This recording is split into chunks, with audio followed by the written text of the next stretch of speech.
Can you believe that Avatar? The Last Airbender is a children's show that's emotionally deeper than most dramas you see in theaters. Yeah, it's like they took the idea of a kid's cartoon and said, let's make a masterpiece. It's like the LeBron James of animated series, combining amazing action, world building, and a storyline so deep that you'll end up questioning the meaning of life between episodes. It's a show about bending elements, but the real magic is how it bends your heartstrings. Aang, the kid who literally carries the weight of the world and can't get a break. So first off, we've got Aang, the last of the Airbenders, who's not just some kid with cool powers. This guy has the entire world resting on his shoulders. He's the Avatar, the only one who can bend all four elements: air, water, earth, and fire. But what does he get? An identity crisis. Not only does Aang have to defeat the Fire Nation, he has to deal with the fact that he was frozen in ice for 100 years while his people were wiped out. Talk about daddy issues. This kid literally has no parents and the entire world is looking at him like, you better save us, kid. And all Aang wants is to have some fun and be a kid, but he's stuck in a world of war and responsibility. Can you believe that? This guy's a walking epic tragedy, and yet he's still got enough charm and optimism to make you love him more than a puppy. Zuko, the ultimate redemption arc, from villain to fan favorite. Now let's talk about Zuko, the guy who was basically born with "you're going to be a villain" written in his DNA. This kid was supposed to capture Aang for the Fire Nation, but let's be real, Zuko was like a walking therapy session. He had the most confusing character arc where he goes from being an angsty teen with daddy issues, I mean his dad is literally the Fire Lord, to becoming one of the most beloved characters in anime history. Can you believe that Zuko, this emo prince who just wanted his father's love, turns into the guy who is literally trying to save the world? Talk about personal growth. He's basically the poster child for redemption arcs. This dude went from "I'm going to kill you" to "please forgive me. Aang, I want to do better." That's like going from being the villain in a Batman movie to being Robin and saving Gotham. The world building. So well done. It makes Game of Thrones look like a comic strip. The world of Avatar is so richly detailed that you'll feel like you're living in a living, breathing universe.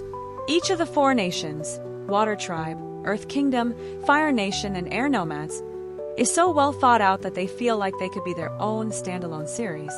The Fire Nation has ruthless military ambitions. The Water Tribe is all about family and spirituality.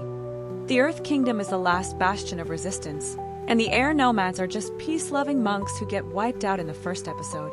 Can you believe that this show managed to create so much depth with just 4 elemental powers? It's the kind of world building that makes you think, why can't other shows put this kind of effort into creating their worlds? Katara, the ultimate big sister and waterbender extraordinaire. Then there's Katara, the waterbender who's basically the heart and soul of the show. She's like the big sister you always wanted but never got. This girl is strong, nurturing, and doesn't hesitate to give you a lesson in life or bending. She becomes Aang's waterbending teacher, which makes her a pretty big deal, and not to mention, she's the best at it.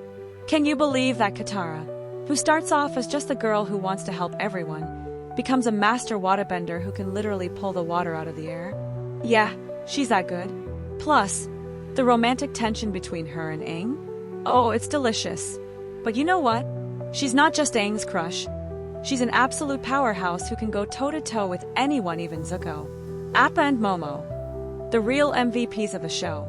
And then we have Appa, the flying bison, and Momo, the lemur. These two are the real heroes of the story. I mean, who else could drag Aang and the team across the entire continent while also being adorable? These two are basically the sidekicks that you never knew you needed. Appa's the big, furry, flying vessel of emotional support, and Momo's the scrappy little dude who never gets enough credit. Can you believe that people are more emotionally invested in Appa than they are in half of the main characters?